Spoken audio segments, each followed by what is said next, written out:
Hello, Trinity friends. We hope that you are having a fun summer full of time together with friends and family. This is Pastor Todd. I am excited to share with you today a hopefully quick update on an important element of our 5-year strategic plan that we are developing. Just a quick word of review. Last fall, we unveiled a new 5-year plan for Trinity Lutheran Church called Next Steps that is designed to help us move forward as a congregation and grow both in depth of our faith and in breadth as we reach out and welcome new people into our community. Year 1 of our plan, which we're halfway through right now, is our foundational year. We're working to develop and strengthen our structures and our systems so that we'll be ready for growth that's going to happen in the next 4 years. Years 2 and 3 are our developmental years, where we will be developing new ministries to meet the needs of a growing congregation and community. Years 4 and 5 are growth years, where we will see our current and new ministries really take off, and we believe lots of new people will want to be a part of this community as it's living into its call to make an impact within our community and within the world.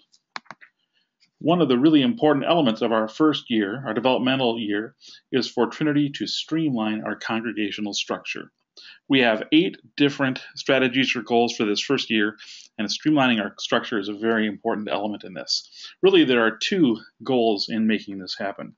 First, we want to make our decision-making process as nimble as possible. We want to be able to respond wisely, yet quickly, to new ministry opportunities.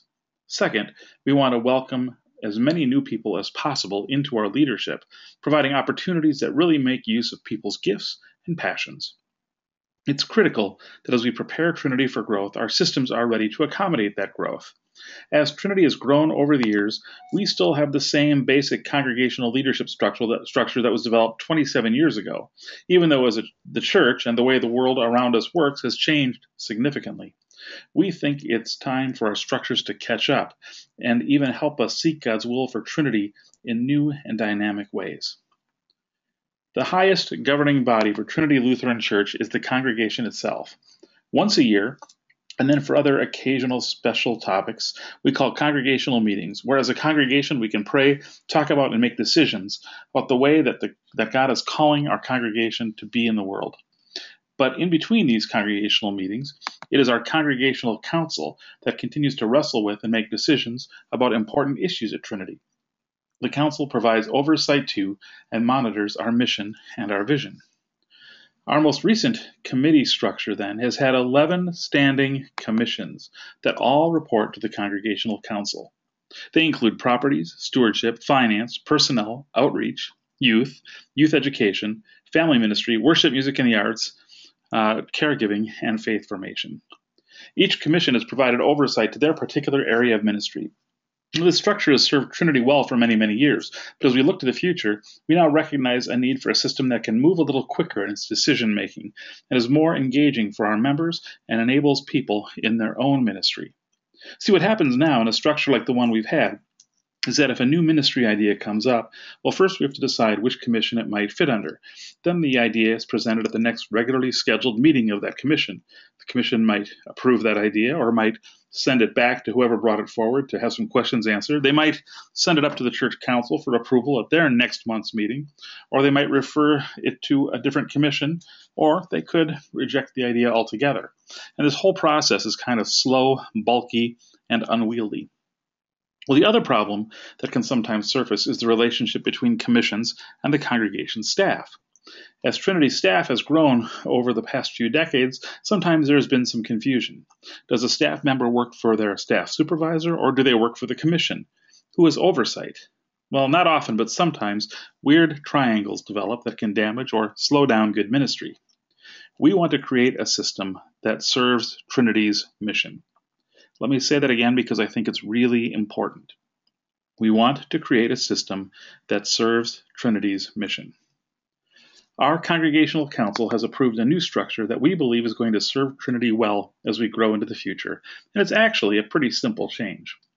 We are going to maintain the 4 commissions that we've had that we think are foundational to the rest of the church. These are the important pieces of infrastructure that we need to continue so that everything else can grow. These commissions are properties, finance, stewardship, and personnel. Now, these 4 commissions are really functions of governance, but all the other commissions, Well, they are going to be disbanded as standing commissions and reimagined as ministry teams. Ministry teams will differ from commissions in that while commissions are permanent and are accountable to the congregational council, ministry teams can come and go. Many will have specific terms, and they will be flexible. But most importantly, one of the tasks that a ministry team really needs to take on is to begin to develop sub-teams. Worship, music, and the arts is a great example. So, as a commission, worship and music and the arts will go away and will be replaced by a ministry team. Now, that team might be made up of a small group of people whose job is to think strategically about Trinity's worship, our music, and our commitment to the arts. That is a huge job. It's a very broad portfolio. So the worship, music, and the arts team will need, in order to be effective, to develop sub-teams. How many teams they form and the duration of the sub-teams is up to the worship, music, and the arts team. I can imagine that they'll probably want to create a team to work on Trinity's contemporary worship service. Another team might work on our traditional service. Another team might work on visual arts throughout the property, and yet another team might work on concerts or events. So then each sub-team is set loose to dream and vision about its area of ministry. They connect with the worship, music, and the arts team for support, but they have creative freedom. And they can create their own sub-teams if they need. The concert sub-team, for example, might decide that they want to host 3 concerts over the year. So they might create 3 small sub-teams, one to work on a fall concert, another on a Christmas concert, and the other for a spring concert. And each of these teams might just have a 5 or 6 week commitment. And it might be a group of 4 people, or it might be 10. It just depends on what that particular sub-team feels like they need.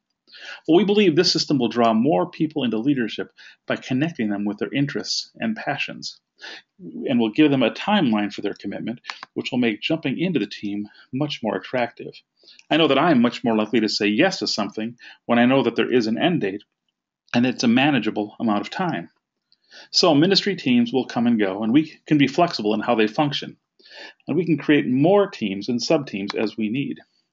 The other major difference in this new system is that the ministry teams are not directly accountable to the council. Rather, each ministry team has a staff member, in their area assigned to them. It's the staff member's responsibility to make sure that these ministry teams have adequate numbers of members so they can function, and that they meet and are working together towards our goals. If the staff member doesn't oversee the team, but rather supports it in its ministry and keeps it moving forward. There is still accountability to the council, but it happens through the staff. The staff members are accountable to their supervisors, who are ultimately accountable to the senior pastor, me in this case, and I'm accountable to the council. So it's my responsibility to make sure that the ministry side of the equation is running effectively.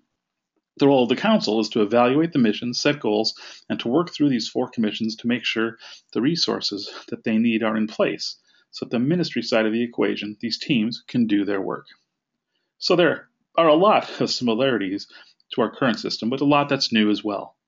But in this new system, if a new ministry idea comes up, it can be pointed directly to a ministry team who can partner with whoever brings the idea, who can create a sub-team, and can quickly support this new ministry before the energy around the idea fades away. The Council has approved our initial steps into this new structure, and we will be moving forward with it. We will require a congregational meeting sometime in the near future to make necessary changes to our bylaws. That meeting is going to take place on Sunday, July 12th at 11:45 a.m., right after worship. If you have any questions or comments, please feel free to email me at toddb@tlcowatonna.org. Please keep Trinity in your prayers as we move forward. This is an exciting time to be Christ's church in the world. Thank you for your commitment to our mission. God bless.